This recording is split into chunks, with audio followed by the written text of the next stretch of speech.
नमस्कार दोस्तों। उम्मीद करता हूँ आप सभी लोग स्वस्थ होंगे, अच्छे होंगे। हालांकि मौसम तो बड़ा अनएक्सपेक्टेड सा है, बड़ी बारिश हो रही है। उम्मीद है आप सभी लोग स्वस्थ होंगे। सीरीज शुरू करते हैं। सीरीज का ये दूसरा सेशन है इम्पोर्टेंट मैथ क्वेश्चंस का। ज़्यादा देरी न करते हुए सेशन स्टार्ट करते हैं, शुरू करते हैं। पहले नंबर पर क्वेश्चन है, ये रहा आप लोगों के सामने पहला क्वेश्चन। स्टार्ट करिए। आप लोग प्लीज़ क्वेश्चन को पहले सॉल्व करें पॉज करके, देन सॉल्यूशन देखें और कोशिश करिए कि सॉल्यूशन करते समय कम से कम पेन का प्रयोग करें या कम से कम राइट डाउन करें, तभी आपके प्रैक्टिस का मतलब है, नहीं तो कोई प्रैक्टिस का मतलब नहीं है। ओके, देन मैं स्टार्ट करता हूँ। A bookseller sells his book at a profit of 20% after allowing a discount of 10% on the market price. He increases his market price by rupees 150 after allowing the same discount percent. His profit percent increases to 40%. Find the cost price of the book. ठीक है, हो सकता है आप लोगों में से कई लोग इसे बेसिक तरीके से करें, लेकिन आप देखें किस तरीके से ये किया जा सकता है सिर्फ 2 लाइनों में। मैं बताता हूँ आपको। इसने आप ये तो आप इधर देखो, ये देखिए, आप मार्क प्राइस कर लो 100, ठीक है। अगर MP 100 है तो मैं सेल कर रहा हूँ 10 के डिस्काउंट पे, मतलब 90 पे, ठीक है। अगर मैं 90 पे सेल कर रहा हूँ तो प्रॉफिट मुझे हो रहा है 20 का, मतलब 1/5, राइट। अगर 1/5 पे प्रॉफिट हो रहा है 1 का, तो 1/5 मतलब 6 पे वैल्यू सेल हुई है, तो 6 की वैल्यू है 90, तो मेरा CP निकल के आ जाएगा 5। 6 की वैल्यू 90, तो 1 की वैल्यू 15, तो 5 की वैल्यू आ जाएगी 75। ठीक है भाई, समझ में आया। 100 रुपये का मार्क प्राइस था, मैंने 10 का डिस्काउंट दिया 90 पे अगर मुझे 20% का प्रॉफिट हो रहा है, इसका मतलब मेरा CP 75 है। 20 1/5 हुआ, 1/5 मतलब कि 6 की वैल्यू 90 है, 5 की वैल्यू 75 हो जाएगी। अब मुझे यहाँ से क्या करना है, मैं इधर से इन्वर्स चल देता हूँ। मेरा 75 CP आ गया, मुझे 75 CPC कैलकुलेट करना है आगे तक, ताकि मेरा जो मार्केट प्राइस है MP है, इसका मैं डिफरेंस ले पाऊँ। इसी वजह से मैं इधर कर रहा हूँ, इधर से अपोजिट चल रहा हूँ। अगर मेरा 75 CP है, दूसरी लाइन पढ़िएगा आप, ये वाला हटा दीजिए, ये वाली जो लाइन, सेम मैं डिस्काउंट दे रहा हूँ और प्रॉफिट मेरा हो रहा है 40% का। अगर 75 मेरा CP है और प्रॉफिट मेरा हो रहा है 40%, तो इसका मतलब 2/5। अगर 5 की वैल्यू 75 है तो 1 की वैल्यू 15, 1 की वैल्यू 15 तो 25 मतलब 7, तो मेरी वो सेलिंग प्राइस आ जाएगी 105, राइट। अगर मैं 75 पे 40% का डिस्काउंट देने के बाद में 75 मेरा CP आ रहा है, तो SP मेरा 105 आ जाएगा। 105 जब CP आ गया, वो SP आ गया, अब इस पर ये कह रहा है समान छूट प्रतिशत, मतलब कि सेम डिस्काउंट मैंने इस पर भी दिया हुआ है। अगर मैंने सेम डिस्काउंट इस पर दिया हुआ है तो ये 100% 90 की वैल्यू है भाई। 10% का डिस्काउंट दिया हुआ ना मैंने, तो ये 90 की वैल्यू है। अगर ये 90 की वैल्यू है तो मुझे चाहिए 100 की वैल्यू, तो 100 की वैल्यू हो जाएगी 1050/9, राइट। अगर 100 की वैल्यू ये हो गई तो ये भी मार्क प्राइस निकल आया, ये भी मार्क प्राइस निकल आया। अब आपको पता है ये सब जो स्टेप मैंने किए थे ये सब बेकार के हैं, मुझे तो चाहिए था सिर्फ अपना ये। तो 100, अब मुझे ये पता चल गया कि अंकित मूल्य में इतने की वृद्धि की गई है। अब देख लीजिए इसमें कितने का इंक्रीमेंट हुआ है। 1050/9 माइनस 100 मतलब 900 मतलब 150/9, 150/9 की वैल्यू 150 दी हुई है। इसका मतलब मैं डायरेक्टली कह सकता हूँ कि 1 की वैल्यू जो है वो 9 टाइम्स है कि नहीं। मेरे से पूछा है CP की वैल्यू भी 9 टाइम हो जाएगी, जस्ट 9 टाइम होगी। 9 5 जब 45, 9 7 जो 63, 675, ये मेरा आंसर आ गया। 2 लाइनों से ज़्यादा का ये क्वेश्चन था ही नहीं, आप इस अप्रोच को अपनाएं, तभी कुछ फ़ायदा है एग्ज़ाम में। चलें नेक्स्ट क्वेश्चन पे। आई होप सभी लोगों को समझ में आ गया होगा। चलते हैं नेक्स्ट क्वेश्चन।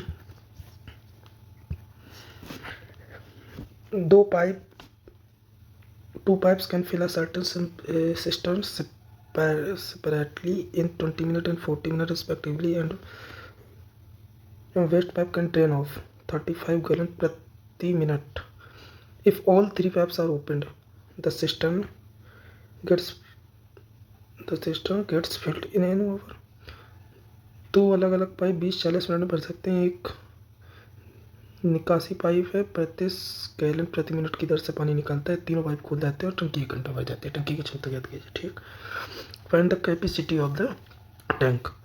ये तो मेरे हिसाब से आप सभी लोग कर लेंगे। ये एक 20 में भर रहा है, एक 40 में भर रहा है और तीनों जाके मिल के भर रहा है 60 पे। तो आप ये देख लो, ये प्लस इधर प्लस माइनस। इसी तरीके से किया करो, आप फॉर्मेट ज़रूर देखा करो। क्वेश्चन करने का तरीका और फॉर्मेट ज़रूर देखा करिए आप लोग। इसका हो जाएगा 360 एलसीएम, ये हो जाएगा 12 18, पता नहीं माइंड कहाँ घूम रहा है। 4 9 ये हो जाएगा 6। अब आप देख रहे हो ये सभी भर रहे हैं, पॉजिटिव पॉइंट है। तो ये बताओ आप, इधर पे ड्रेनेज वाला भी पाइप है। अगर ये 18 9 27 हुआ है और 27 से अगर ये 6 हुआ है पॉजिटिव का, तो 100% जो ड्रेनेज वाला पाइप रहा होगा उसकी 21 रही होगी। जो उसकी वो है, क्या बोलते हैं, एफिशिएंसी है, वो 21 ही तो रही होगी भाई। 18 + 9 आना तो चाहिए तीनों का सम, लेकिन 18 + 9 27 में अगर ये 6 आ रहा है तो इधर ड्रेनेज वाले पाइप का भी तो एफिशिएंसी लगेगा। तो इसकी 100% 21 रही होगी, तभी ये जाके 6 आई इसकी एफिशिएंसी। अगर इसकी एफिशिएंसी 21 है, लेकिन 21 लीटर प्रति मिनट, ठीक है। अब इसकी अगर 21 है, लेकिन क्वेश्चन के अकॉर्डिंग क्या कह रहा है, इसकी एफिशिएंसी है 35, तो 1 की एफिशिएंसी कितनी आ जाएगी, 35/21 आ जाएगी। अब ये क्या कह रहा है, टंकी की क्षमता कितनी है, इंटू 360 कर दीजिए, इसी टाइम की तो होगी। 7 5 30, 120 मतलब 600। तो टंकी की कैपेसिटी कितनी आ गई, 600। ये मेरे हिसाब से इजी था। चलते हैं नेक्स्ट क्वेश्चन। ये करिए, ट्रिग्नोमेट्री है।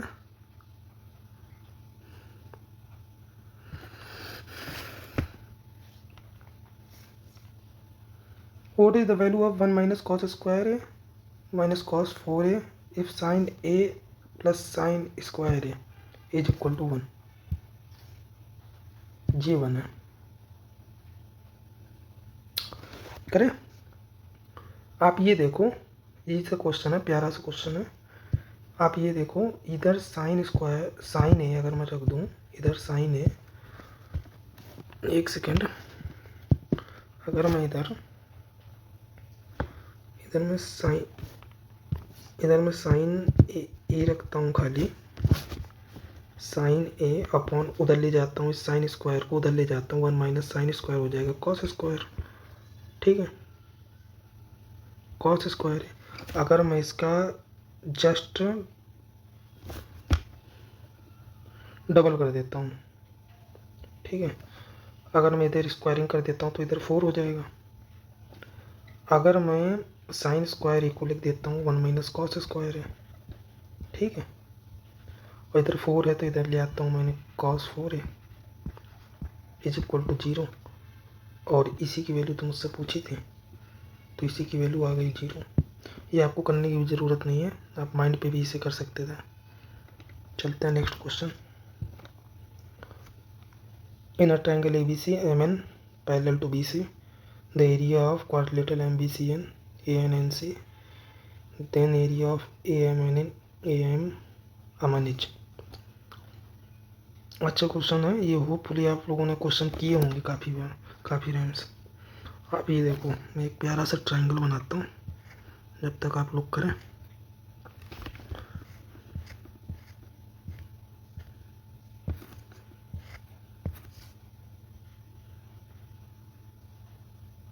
ये एक ट्रायंगल है मेरा, ठीक है, ये एक लाइन है मेरी, अब सही है।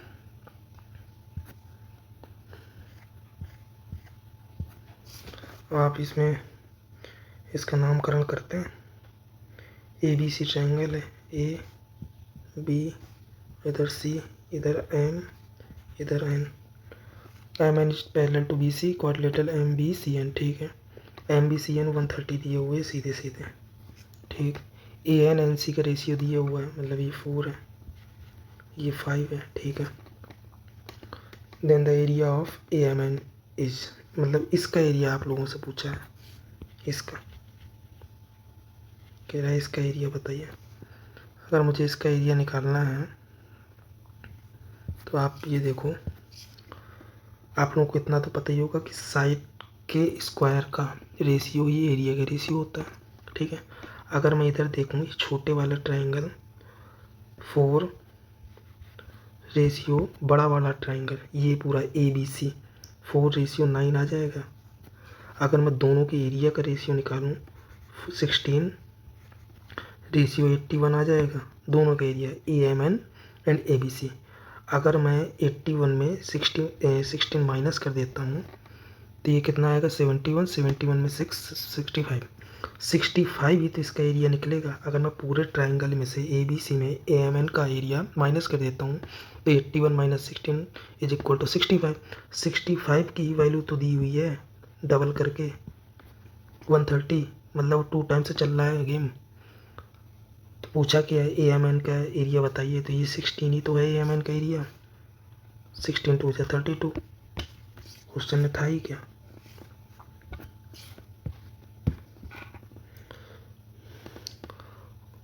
आप ये क्वेश्चन करो, बड़ा ही प्यारा एंड ट्रिकी सवाल है।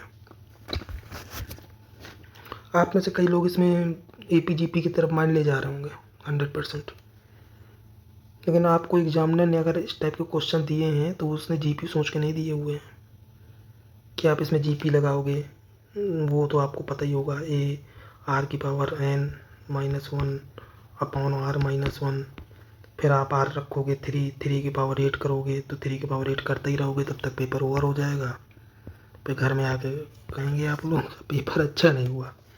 तो आप लोगों को ये नहीं करना था। इधर आप इधर एक चीज़ सोचिए कि अगर मैं यूनिट डिजिट से करता हूँ तो इधर यूनिट डिजिट 3, ठीक है, इधर 3, इधर 9, इधर 7, इधर 1, ये तो यूनिट डिजिट का पैटर्न होता है 3 का, 3 9 7 1।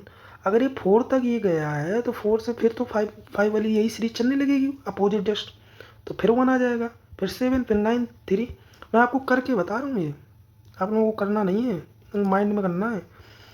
तो ये जस्ट अपोजिट सीरीज चलेगी, तो मैं इसी का सम कर लेता हूँ, 8 8 9 17 17 3 20। अब ये आपने ये देख लिया कि लास्ट में 0 आएगा 100% यूनिट से। अब मेरे ये वाला ऑप्शन तो चले गए, बचे 2 ऑप्शन। अब 2 ऑप्शन में मुझे दूसरा कुछ करना पड़े। दूसरा मैं ये कर सकता हूँ कि 3 का, अगर 3 के सम की सीरीज पूछ रहा है तो आप ये बताओ, ये 3 का मल्टीपल भी तो होगा आंसर। अगर मैं 3 कॉमन ले लेता हूँ सबसे, 3 का मल्टीपल मैं चेक कर लेता हूँ डायरेक्ट, 8 2 10 3 13, ये तो हो नहीं सकता। तो बच्चा यही ऑप्शन, तो यही आंसर मेरा, 8 4 12 12 9 21, 100% कट रहा है। 3rd नंबर क्या हो गया मेरा आंसर। चलते हैं नेक्स्ट क्वेश्चन। आई होप सभी लोग अच्छे से समझे होंगे। Perimeter of a triangle with sides of integer value is equal to 13।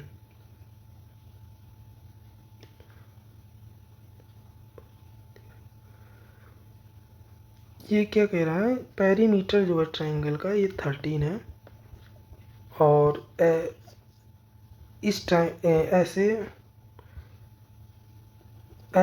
इस पेरीमीटर से कितने ट्रायंगल फॉर्म किए जा सकते हैं। ये बड़ा ही अभी तक आया नहीं है एग्ज़ाम में, लेकिन पॉसिबिलिटी है कि ये मेंस प्री में दे सकते हैं। तो इसको करने का ये है तरीका कि आप इसमें एक चीज़ कर सकते हैं कि अगर पेरीमीटर ऑफ अ ट्रायंगल मैं लिख देता हूँ, आप अपने नोट्स में से ऐड कर लीजिएगा। पेरीमीटर ऑफ अ ट्रायंगल, अगर पेरीमीटर इवन है, ठीक है, अगर पेरीमीटर इवन है और पेरीमीटर अगर ऑड है, ठीक है, तो इसमें क्या होता है, पेरीमीटर आपको इवन दिया हुआ है या ऑड दिया हुआ है, तो इवन के केस में कितने ट्रायंगल फॉर्म किए जा सकते हैं, p²/48 इतने ट्रायंगल फॉर्म किए जा सकते हैं। ऑड के केस में क्या होता है, p+3 का होल स्क्वायर अपॉन 48, ये ऑड का है, तो आप इसको नोट कर लेना। और ये क्वेश्चन में कह रहा है 13 है, तो 13 हो जाएगा ऑड, 13 पे 16, 16 का स्क्वायर 256, 256/48, तो ये 16 3 जा 16, तो ये लगभग 5 के आप अप्रॉक्स जाएगा, तो नंबर ऑफ ट्रायंगल हो जाएंगे 5। तो मेनली इस क्वेश्चन को रखने का पर्पज़ यही था कि आप इस चीज़ को समझ जाओ, इसको शामिल कर लो। क्वेश्चन पूछा जा सकता है, इंपॉर्टेंट क्वेश्चन है, अभी तक पूछा तो नहीं गया, हाल फिलहाल में पूछा जा सकता है। चलते हैं नेक्स्ट क्वेश्चन की ओर। u4 u2 v2 plus v4 119 u² minus uv plus v² is equal to 7। चलिए इसको उड़ाते हैं। आप ये देखो, ये दिए हुए हैं आपके पास इतना, ठीक है, तो आप इधर से डायरेक्ट निकाल लो, u² plus uv plus v², ठीक है, ये आ जाएगा डायरेक्ट 17। अब ये ना पूछना कैसे आया, क्योंकि इतनी तो उम्मीद करता हूँ कि इतना तो आप लोगों को पता ही होगा कि ये इसी के दोनों के फैक्टर हैं, दोनों भाई भाई हैं, ठीक है। ये मत पूछिएगा कैसे है, ठीक है। u4 u2 v2 v4 इसी के फैक्टर होते हैं, दोनों इसी के फैक्टर हैं, u² minus uv plus v² और u² uv प्लस v²। तो अब मेरे पास ये आ गया, मुझे चाहिए u माइनस v। अगर मैं देखूं ध्यान से, u माइनस v निकालने के लिए मुझे uv तो अलग करना ही पड़ेगा, ठीक है। तो मुझे uv निकालने के लिए अगर मैं ध्यान से देखूं तो 17 + 7/2 कर दूं अगर, तो मेरे पास निकल आएगा u² प्लस v² निकल आएगा। अगर 17 + 7/2 ऐड करके अगर मैं अपॉन 2 कर दूं तो ये u² प्लस v² निकल आएगा 12। और अगर मैं uv निकालना चाह रहा हूँ तो 17 - 7 करना पड़ेगा, तो हो जाएगा 10, 10/2 मतलब 5। uv निकल आया मेरा 5 और u² प्लस v² निकल आया 12। तो क्या मैं u माइनस v का होल स्क्वायर नहीं निकाल सकता, u² प्लस v² 12 माइनस 2 5 जा 10, तो u माइनस v निकल आया मेरा √2। अच्छा क्वेश्चन था। चलते हैं नेक्स्ट क्वेश्चन पे। अ pot contain 18 litres of alcohol and water, of which alcohol is 75, how many liter of water should be mixed in the solution to reduce the alcohol content to 62.5%? करिए। मैंने कल भी एक बात कही थी आप लोगों से, आप लोगों को परसेंटेज की फ्रैक्शनल वैल्यू ज़रूर आनी चाहिए, और परसेंटेज की फ्रैक्शनल वैल्यू आनी चाहिए, और सॉरी आपको वो ट्रिपलेट याद होनी चाहिए। स्क्वायर तो एटलीस्ट कम से कम 30 तक तो याद ही होनी चाहिए। तो इसको करते हैं, जस्ट शॉर्टकट से उड़ाते हैं। भाई एल्कोहल है 3, मैं इधर कर लेता हूँ एल्कोहल, इधर कर लेता हूँ वाटर। एल्कोहल है 3, वाटर है 1, ठीक है। पहले सॉल्यूशन में how many litre alcohol mixed करना है मुझे, वाटर शुड बी एडेड, ये लाइन इंपॉर्टेंट है। वाटर ऐड करना है तो मुझे एल्कोहल सेम रखना पड़ेगा, और 62.5 कंटेंट रहना चाहिए एल्कोहल का। आपको पता है 31.25 जो होता है वो होता है 31.25 जो होता है 5/16 होता है, ठीक है। और 31.25 जो होता है वो 5/16 होता है। तो जस्ट इसी का डबल ही तो है 62.5, जस्ट इसी का डबल है, तो ये हो जाएगा 5/8, ठीक है। अगर ये 5/8 है तो मतलब 5 एल्कोहल है मेरा, दूसरे केस में अगर 5 एल्कोहल है तो 3 वाटर है इनके अकॉर्डिंग, 62.5 के अकॉर्डिंग। अब मेरे को तो भाई वाटर ऐड करना है, एल्कोहल तो सेम रखना पड़ेगा, तो इधर मैं मल्टीप्लाई कर देता हूँ 5 का, तो इधर भी 5 हो जाएगा, ठीक है। और इधर मैं मल्टीप्लाई कर देता हूँ 3 का, तो इधर हो जाएगा 9, ठीक। अब ये देखिए आप, इधर हो गया 15 + 5, वाटर कितना ऐड किया गया यही पूछा है, तो 15 + 5 मतलब 20, क्वेश्चन के अकॉर्डिंग 20 की वैल्यू है 18, तो मेरे को ऐड किया हुआ वाटर पूछ रहा है, तो 4, ये आ जाएगा 3.6। सही है, इजी क्वेश्चन था। चलते हैं नेक्स्ट की ओर।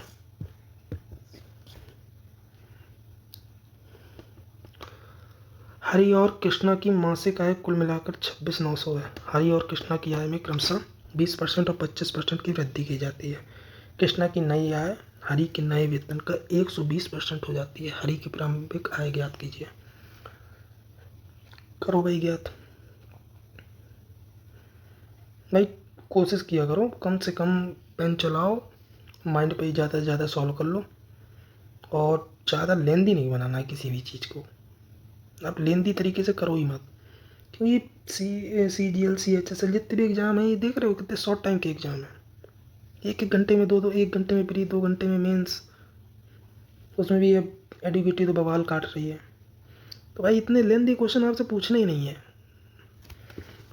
चलिए इसको करते हैं।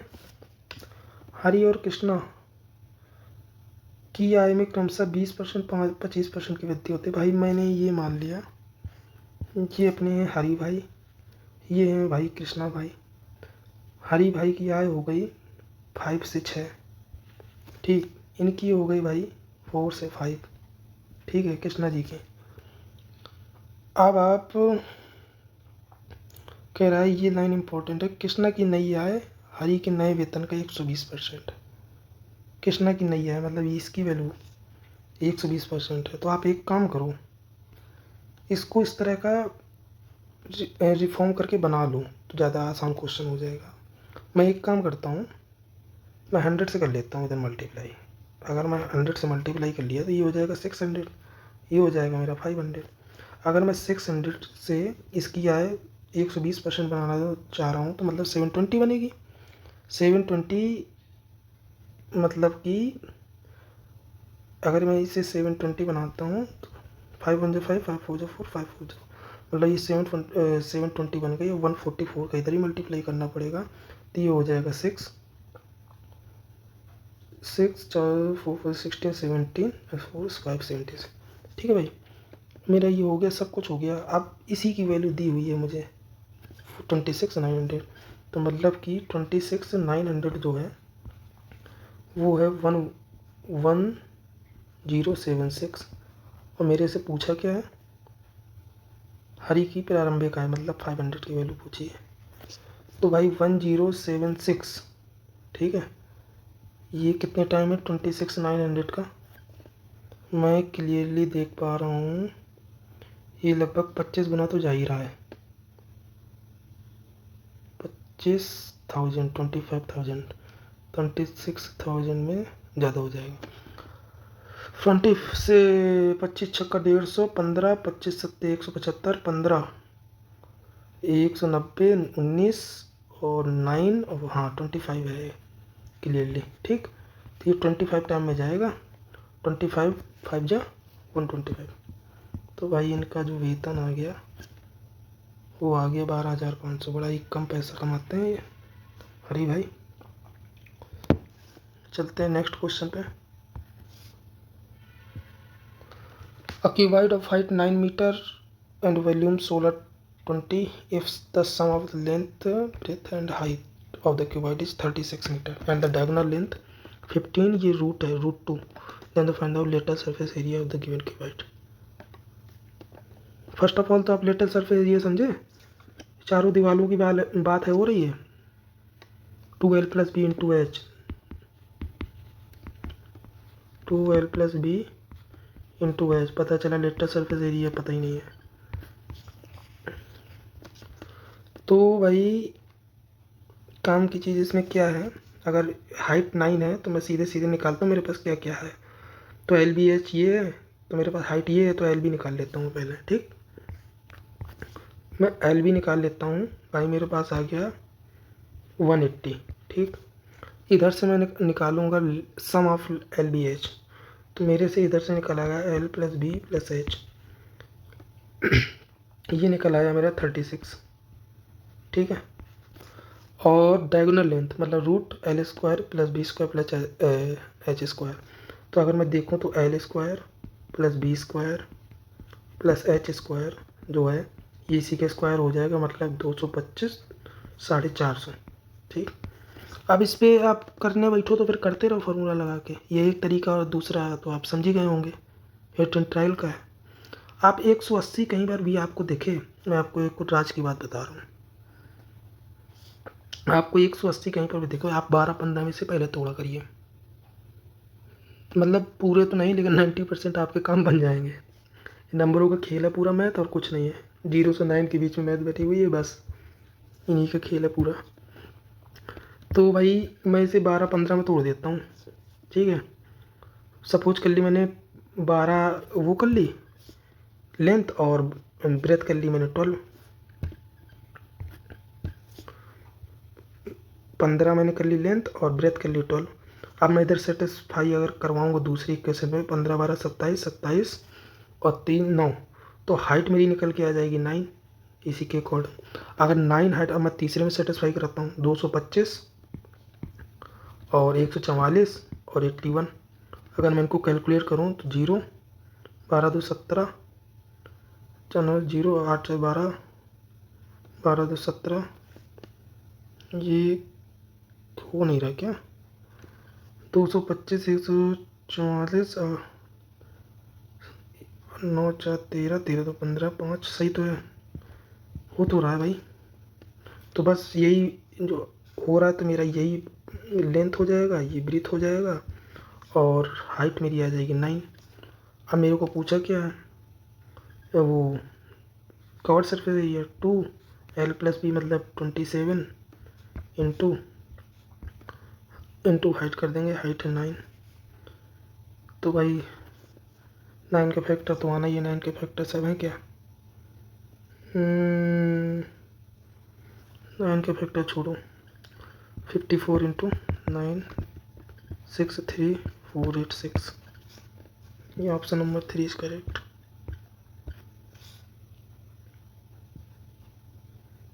चलते हैं नेक्स्ट क्वेश्चन पे। t plus 1 by T is equal to 0, then find t4। करिए फाइंड भाई। आप एक काम करो इधर, क्या काम कर सकते हैं, आप एक काम करो, 1 को उधर ले जाओ, तो ये बन जाएगा टी स्क्वायर प्लस 1 बाई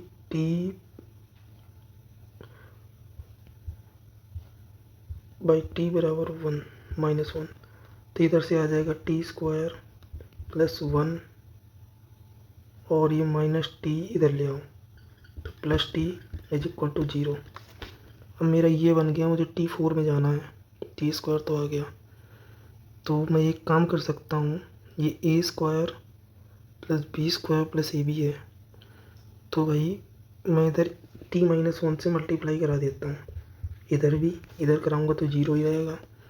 अगर मैंने ये करा दिया तो ये आप लोगों को पता है, A minus B A square plus B square plus A B, ये टी क्यूब माइनस 1 का क्यूब इज इक्वल टू 0 हो जाएगा।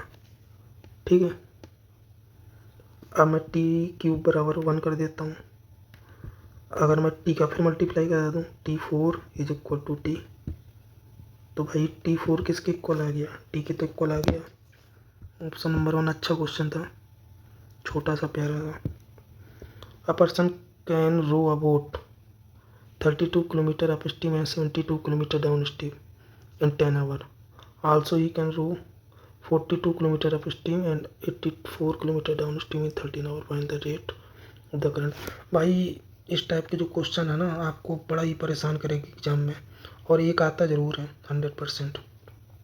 और इनमें क्या है ना, इक्वेशन के अलावा कोई आपके पास ऑप्शन नहीं है, कुछ आप कर लो, हिट एंड ट्रायल लगाओगे तो कभी कभी लग जाता है, कभी कभी तो लगता ही नहीं है, मोस्टली लगता ही नहीं है।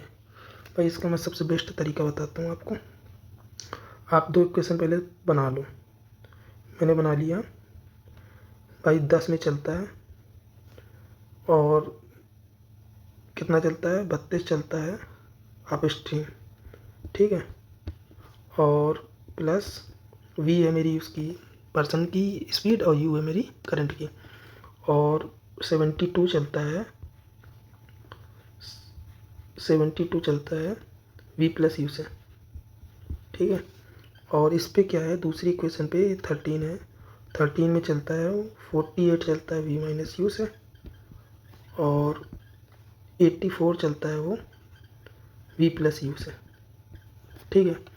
अब आप ये देखो कि आपको एक को बिल्कुल घाट पे पहुंचा देना, एक को ख़त्म करना। तो आप ये देखो, ये 16 का फैक्टर है 32 और 48, तो इनको निपटाना बहुत आसान है। तो आप एक काम करो, इधर ऊपर वाली इक्वेशन में 16 का वो 1.5 का मल्टीप्लाई करा दो। ये भाई 1.5 गुना तो है, 32 का 1.5 गुना 48 ही तो होगा। तो आप सीधे सीधे 1.5 का मल्टीप्लाई कराओगे तो ये हट जाएगा, ये हो जाएगा 150, ठीक है। ये हो जाएगा 150, ये हो जाएगा ये हो जाएगा 48, ठीक है। मैं लिख देता हूँ दूसरे कलर से। ये हो जाएगा 48 और ये हो जाएगा 1.5 से 03 और 108, ठीक है। इसमें मैंने कुछ नहीं किया, सिर्फ 1.5 से मल्टीप्लाई करा दी। अब भाई मैं क्या करता हूँ, इसको डायरेक्ट इसमें माइनस कर देता हूँ, ठीक है। दूसरी इक्वेशन को फर्स्ट इक्वेशन में अगर मैंने माइनस कर दिया तो ये जो 150 है, ये सॉरी 150 किधर से आ जाएगा, 10 आवर थे ना, 1.5 में किया था तो 15 आएगा इधर, सॉरी। तो 15 माइनस 13 जो है, इतना मार्जिन कहाँ से आ जाएगा, 2 इज इक्वल टू जस्ट हो जाएगा 84, 16, 8, 24 बाई v प्लस यू। तो भाई आपको इधर से ईजिली मिल जाएगा v प्लस यू की वैल्यू 12, ठीक है। v प्लस यू आपको इधर से 12 मिल जाएगी ईजिली। और v प्लस यू आपको 12 कहीं पर भी रख दो, मैं कह रहा हूँ इधर पे रख दो। 12 7 जा 84, तो 7 आ जाएगा, 7 उधर जाएगा 6 जाएगा 48 8 टाइम, तो v माइनस यू डायरेक्ट मेरा आ जाएगा, मुझे करने की भी ज़रूरत नहीं है, 8, ठीक है। अब मेरे को v निकालना है, तो 12 प्लस 8/2, तो v निकल आएगा मेरा 10। और u निकालना है 12 माइनस 8/2, तो ये v u निकल आएगा मेरा 2, ठीक है। तो मेरे को पूछा क्या है, धारा किधर ज्ञात कीजिए, 2 आ गई। तो ये तरीका बड़ा ही बेस्ट है, आप एग्ज़ाम में उड़ाओ, ज़्यादा टाइम नहीं लगेगा, 20-30 सेकंड लगेंगे बस। चलते हैं नेक्स्ट क्वेश्चन पे। In the given figure O is the centre of the circle P Q O, ठीक है भाई। PRO 32, find the value of QOR। आपसे ये वाला एंगल पूछा है भाई, QOR, ठीक है भाई। इसमें तो कुछ है भी नहीं। ये आप अगर थीटा मान लो तो ये 2 थीटा हो जाएगा, पता ही है आप लोगों को। और इन तीनों का जो समय 36, 32 और थीटा, यही 2 थीटा के इक्वल होते हैं। तो भाई बेसिकली थीटा जो आ जाएगा वो 36 और 32 ऐड करके आ जाएगा 68। आपको पूछा है QOR, तो ये 2 थीटा है, तो ये आ जाएगा 2 8 जा 16। तो इसमें तो कुछ है भी नहीं भाई, बस एक प्रॉपर्टी है जो आपको रिवाइज करा देता हूँ। जो सेंटर पे बना एंगल होता है, मतलब QOR जो है, ये जस्ट इसका डबल होता है बस। सर्कमफ्रेंस पे बना हुआ जो एंगल होता है, परिधि पे बना जो कोण होता है, वो सेंटर पे बना हुआ कोण का आधा होता है बस। चलते हैं नेक्स्ट क्वेश्चन पे। फिर से सर्किल आ गया भाई। इन द गिवन फिगर CAD 35 है, CAD, ठीक। और CDA 53 है, मतलब ये वाला जो एंगल है वो 53 है, ठीक। Find the central angle form by chord BC। भाई ये वाला एंगल मेरे से पूछा है, तो आपको इस टाइप का फिगर कहीं भी दिखे, आपको एक टेंजेंट दिख जाए खाली, ये टेंजेंट, और आपको कहीं भी कॉर्ड दिख जाए एक उसी से जुड़ी हुई, ये आप तुरंत समझ जाओ टेंजेंट कॉर्ड का गेम चल रहा है। टेंजेंट कॉर्ड का एक ही गेम चलता है भाई, टेंजेंट और कॉर्ड के बीच में जो एंगल है अपोजिट सर्कमफ्रेंस पे अपोजिट, वही एंगल सेम बनेगा, मतलब ये भी 35 होगा 100%। जब ये 35 है और ये आप देख रहे हो ये एक्सटर्नल एंगल में जो होता है ट्रायंगल का वो सम ऑफ अपोजिट इंटीरियर एंगल होता है। तो ये 35 और 53, तो ये हो जाएगा 88। भाई ये 88 आ जाएगा तुम्हारा। जब ये 88 आ गया, ये 35 आ गया, तो क्या आप ये वाला एंगल नहीं निकाल सकते? निकालिए। 8 5 13, 8 3 गिरा एक बाई 123 आ गया। 123 ये 123 180 माइनस करेंगे 7 50, तो भाई मेरा ये आ गया 57। अगर ये 57 है एंगल ए, तो ये बताओ बी ओ सी जस्ट डबल नहीं होगा 57 का? तो 114 नहीं आ जाएगा। 52 जो 100, 72 जो 14। क्या क्वेश्चन था? कुछ नहीं था यार। मैं जिस तरीके से कर रहा हूँ आप एग्ज़ाम में बिल्कुल सेम, आपको मेरे से भी 2 स्टेप आगे चलना है, छोड़ देने स्टेप बीच में, माइंड में करिए आधी चीज़ें। The distance between the centre of two circle of radius 24 and 18 respectively, distance दी हुई 48, find the length of transverse direct common indirect common. आप तो पहले एक कॉन्सेप्ट समझ लो। 2 सर्कल बना देता हूँ, ये 2 कंडीशन दे देता हूँ। 2 सर्कल हैं, एक ये इस टाइप का है, एक ये इस टाइप का टच कर रहा है। इस पे कितनी टेंजेंट खींची जा सकती है? 1 2 3 4। 4 के अलावा खींची जा सकती है कोई टेंजेंट? दोनों पे कॉमन टेंजेंट कोई नहीं खींची जा सकती। इसकी वैल्यू हो जाएगी 4। 1 2 3, इस पर हो जाएगी 3। ठीक है। अब क्या गेम होता है इसमें कि अगर ट्रांसवर्स का पूछा है तो ट्रांसवर्स अगर कॉमन टेंजेंट पूछी है और डायरेक्ट कॉमन टेंजेंट आपसे पूछी है, तो आप इनका नोट होपफुली आप लोगों को लर्न होगा, लेकिन मैं लिख देता हूँ ट्रांसवर्स कॉमन टेंजेंट और डायरेक्ट कॉमन टेंजेंट का फार्मूला। ठीक है, तो इन्हीं के स्क्वायर कर देते हैं। ट्रांसवर्स कॉमन टेंजेंट का स्क्वायर, रेडी के बीच के डिस्टेंस का स्क्वायर, माइनस और माइनस ट्रांसवर्स कॉमन टेंजेंट है तो R1 प्लस R2 का होल स्क्वायर। ठीक है, और अगर डायरेक्ट कॉमन टेंजेंट पूछ ले तो D square minus R1 minus R2 का होल स्क्वायर, ये हो जाएगा डायरेक्ट कॉमन टेंजेंट का। तो अगर आप लोगों को पता हो तो अच्छी बात है, ना पता हो तो आप नोट कर लो, इससे क्वेश्चन आता ही रहता है। ठीक है, तो मैं भाई यही लगा देता हूँ, पहला वाला ट्रांसवर्स कॉमन टेंजेंट किधर है मेरी निकालनी है, और डी स्क्वायर मतलब 48 का square minus R1 plus R2 मतलब कि 24 18 42 का स्क्वायर, ये तो पूछा है भाई मेरे को। इधर डी निकालनी है तो मैं डी का स्क्वायर, ये रूट है सब, रूट ही में आएगा आंसर, 6/50 नहीं है। तो भाई मेरे को इसका मैं आंसर इसी तरीके से निकाल लेता हूँ, इसके इधर स्क्वायर कर दूँगा। ठीक है, तो मुझे दिख रहा है कि इधर आएगा यूनिट 4, इधर 6 आएगा, इधर 4 आएगा और इधर भी 4 आएगा, तो ये आ जाएगी यूनिट डिजिट 0। तो 0 से मेरा काम 8, ये तो ख़त्म हो गया, और ये भी ख़त्म हो गया, लेकिन 2 ऑप्शन मेरे बच गए। तो भाई मैं क्या करता हूँ, 48 माइनस 42 6, 48 42 हो जाता है 90। ठीक है, अब इनका 540 आ रहा है, अब इनका करके तो 36 इंटू 15।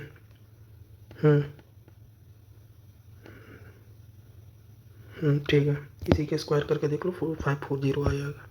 तो यही वाला क्वेश्चन सेटिस्फाई कर गया। चलते हैं नेक्स्ट क्वेश्चन पे। What will be the perimeter of the sector of circle of radius 4.9 centimetre having central angle 1.4।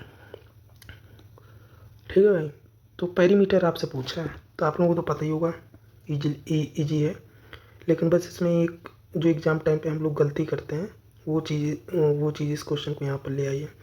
भाई मेरे को त्रिज्य खंड का परिमाप चाहिए, तो θ/360 2πr लगाऊंगा। थीटा मेरा 144, ठीक है, 144/360 2πr 2π, और रेडियस में लगाऊंगा, कहाँ रेडियस मेरी नहीं दी है क्या, 4.9। ठीक, अगर मैं इसे करूँ 36 4 जा 4 और 10, ठीक है, 2 2 जा 4 2 5 जा 10। भाई ये 7 से जाएगा 0.7, तो ये आ गया मेरा 88 इंटू 0.7/5। ठीक है, बड़ा ही लेंदी आ रहा है यार। तो आप एक काम करो, सॉल्व करना ही पड़ेगा। 6, 5 और ये आ जाएगा 56 और 5 61.5। इधर से करूँगा 5 और इधर से करूँगा 5 1 जा 5, 5 2 जा 10, 5 3 जा 15, 5 2 जा 10, मतलब 12.32 आ गया। अब भाई ये बताओ, ये एक आर्क होगी, ठीक है। अब अभी 12.32 ना आंसर देखने लगना, ये ऐसे आर्क है। तो भाई मैंने निकाली तो बेसिकली ये है ना, ये। लेकिन पेरीमीटर क्या ये नहीं होता है क्या? ये भी तो काउंट करना पड़ेगा। और ये क्या है? रेडियस है। तो भाई मेरे को इसमें 2r भी तो जोड़नी पड़ेगी। तो 2r मतलब हो जाएगा 49 दूना 98, 9.8 हो जाएगा। तो 12.32 में मैं जोड़ दूंगा 9.8, 9.80 तो आ जाएगा 2 1, लास्ट में 1 2 आया, सबके आ रहा। तो 9 2 11 2 22.12 आ जाएगा। यही आंसर है। तो बस ये लास्ट का जो स्टेप है ना कि रेडियस आपको जोड़नी है, ये आपको याद रखना है। क्योंकि क्या होता है ना, एग्ज़ाम हॉल में ये जैसे ही आप निकाल लेंगे 12.32, यही आंसर आपको मिल जाएगा। ये ऑप्शन मैंने डाले नहीं है इधर पे, लेकिन ये ऑप्शन आपको कहीं ना कहीं रखा मिल जाएगा और लड़का वही तुरंत लगा देता है। तो ये गलती आप लोगों को नहीं करनी। चलते हैं नेक्स्ट क्वेश्चन पे। The number of solution of a system of linear equation 5x 7y is equal to 3 15x 21y is equal to 24। भाई इसके कितने सोल्यूशन होंगे? भाई 1 सेकंड का क्वेश्चन नहीं है, आप लोगों को लाइन देखते ही समझ में आ गया होगा। 5 7 3, अगर मैं इधर से 3 कॉमन ले लो तो इधर भी 5 बचेगा, इधर भी 7 बन जाएगा। कल मैंने बताया था पैरेलल लाइन की जो इक्वेशन होती है उसमें a और b मतलब x का कॉफिशिएंट और y का कॉफिशिएंट हमेशा सेम होता है। तो भाई इधर भी 5 से इधर भी 7, अगर मैं 3 कॉमन ले लूँ तो इधर भी 5 कॉमन, इधर भी। और पैरेलल लाइन में कभी भी कहीं इंटरसेक्ट करेंगी? कभी भी इंटरसेक्ट कर ही नहीं सकती, तो सोल्यूशन हो जाएंगे 0। चलते हैं नेक्स्ट क्वेश्चन की ओर, ना टाइम वेस्ट करते हुए। Find the value of 1 4 9 16 25 81। हाँ, ये क्वेश्चन डालने का पर्पज़ ये था भाई कि आपको वो स्क्वायर की सम की सीरीज का फार्मूला याद रहे। तो सम ऑफ इसका summation of square of series, ठीक है। तो भाई इसका क्या है ना, n+1 और 2n+1 अपॉन 6, और कुछ नहीं है। बस आप इधर ये चिपका दो। लेकिन ये सीरीज उल्टी भी चल रही, सीधी भी चल रही। तो मैं एक काम करता हूँ, 149 से 81 तक सोल्व कर लेता हूँ और जस्ट इसका डबल कर दूंगा तो ये निकल आएगा, उसमें 100 जोड़ दूंगा, सही रहेगा, ठीक है। तो 9 तक चल रही है, तो 9 9+1 10 और 9 2 जा 18 और 1 9 अपॉन 6। तो ये 3 और 2 का फैक्टर बनेगा, तो 3 के फैक्टर से ये 3, 2 के फैक्टर से ये 5। तो 15 इंटू 90, तो 19 5 जा 9। और मैं इसको डायरेक्ट मल्टीप्लाई भी कर देता हूँ 2 से। तो भाई मेरी ये वैल्यू निकल आएगी, वो लास्ट की वैल्यू निकल आएगी। तो 15 2 जा 30 और 30 इंटू 19 करेंगे तो 57, तो 570 आ जाएगा। भाई मेरा बीच का 100 तो बच ही गया ना, तो वो भी 100 ऐड कर देता हूँ, तो 670 मेरा आंसर आ जाएगा। अच्छा था, इजी था। चलते हैं नेक्स्ट क्वेश्चन की ओर। In a business M invest 20,000 more than N, what will be the investment made by M if the profit accrued to both is same, considering that M and N invested for 8 months and 12 months respectively। भाई क्या करते हैं हम लोग, ये M है, ये N भाई साहब है। तो भाई इनकी प्रॉफिट तो मेरे को सेम दिया हुआ है कि लास्ट में जो प्रॉफिट मिलेगा आपको पता है, इन्वेस्टमेंट और टाइम का जो रेशियो होता है वही प्रॉफिट है। तो भाई इन्वेस्टमेंट जो है मैंने माना कि इसने एन भाई ने अपने एक्स किया हुआ था, एन भाई ने अपने एक्स किया हुआ था, एन भाई ने कर दिया एक्स प्लस 20 के, ठीक है, इतना कर दिया। अब भाई एम एंड एन ने इन्वेस्ट किया है, एम एंड एन ने इन्वेस्ट किया है 8 मंथ और 12 मंथ के लिए। तो एम ने किया भाई 8 मंथ, इन्होंने किया भाई 12 मंथ, ठीक है, सही है, सही चल रहा है ना। I am invested 20। भाई इन्हीं का प्रोडक्ट ही तो रेशियो बनेगा जाके प्रॉफिट का, तो ये वो प्रॉफिट है इक्वल। तो भाई मैंने इक्वल का साइन लगा। अगर मैंने 8x और ये 120 160 सॉरी के हो जाएगा, और इधर ले जाऊँ तो 4x हो जाएगा, तो x की वैल्यू निकल आएगी 40 के, निकल आएगी। अब मुझसे पूछा कि एम द्वारा किया गया निवेश, तो भाई एम ने 40 अगर रख दूंगा तो 20 60 इजी है। चलते हैं नेक्स्ट क्वेश्चन की ओर। P Q and R S are two parallel chord of circle such that P Q is 48 and R S is 40 centimetre. The chord are on the opposite side of the centre and the distance between them is 22। What is the radius of the circle. भाई इधर लेंदी हो जाएगा, लेकिन मैं आपको एक तरीका बताता हूँ अच्छा सा।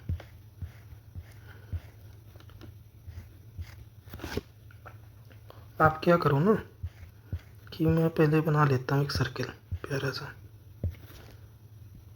ये रहा भाई सर्किल, ठीक है, और ये रही कॉर्ड। एक कॉर्ड जो है ये रही, एक कॉर्ड ये रही, ठीक है, ये कॉर्ड रही। दिख नहीं रहा क्या, दिख रहा होगा पूरी। तो भाई ये है सेंटर का सर्किल। अब आप ये देखो, मेरे को उससे दुनियादारी से लेना देना नहीं। अब क्या क्या दिए हुए हैं अगर मैं देखूं तो ये ठीक है, मेरे को इससे लेना देना नहीं। मैंने ये डायरेक्ट मान लिया कि ये 24 होगी, मेरे को लिखना भी नहीं, काम की चीज़ें लिखनी है बस। ये 24, ये 20, और इन दोनों इनके बीच की जो डिस्टेंस है ये जो डिस्टेंस है वो मेरे को दी हुई है 22, ठीक है, और ये सेंटर है, ठीक है। अब ये बताओ, ये तो रेडियस होगी, ये भी रेडियस होगी, तो ये तो सेम होगा मामला, ये तो मामला सेम होगा। इधर ये रेडियस भी सेम, इधर ये रेडियस भी सेम। तो भाई मेरे को इधर पे सबसे ज़्यादा, मैं कह रहा था कि ट्रिपलेट याद रखिए, ट्रिपलेट याद है, मेरे को इधर पे सबसे ज़्यादा ट्रिपलेट काम करेगा। अब मुझे पता है ये 24 जो है ये 7, 24, 25 का ट्रिपलेट होता है। तो अगर मैं इसको 7 मान लेता हूँ, सपोज करिए हिट एंड टाइल्स लगा रहा हूँ, अगर मैं 7 मान लेता हूँ तो ये 25 हो जाएगी, ठीक है। ये 25 होना चाहिए। अगर ये रेडियस 25 है तो ये भी 25 होना चाहिए भाई। अगर ये 25 है और ये 20 है तो ये 20, 25 का फिर ट्रिपलेट बन जाएगा, 15, 20, 25 का। तो भाई इधर पे मेरी ये 100% 15 आनी चाहिए। 15, 7, 22 सेटिस्फाई कर रहा है। तो बस उनके केंद्र के बीच की दूरी क्या है, क्या पूछा, वृत्त की त्रिज्या क्या है, तो 25 पूछिए, 25 आंसर आ जाएगा। भाई आप हिट एंड टाइल लगाओ, नहीं तो इक्वेशन बना के करते रहोगे तो फिर करते रहोगे पाइथागोरस लगा के। पाइथागोरस तो चले गए, आपका एग्जाम और ख़राब कर देंगे। हाँ तो भाई थैंक यू, इतने ही क्वेश्चन थे। कल फिर मिलता हूँ। CHSL तक ये सीरीज चलती रहेगी। बाकी लाइक कर दीजिए, अच्छा लगा वो सेशन। थैंक यू, शुभ रात्रि, नमस्कार, जय हिंद।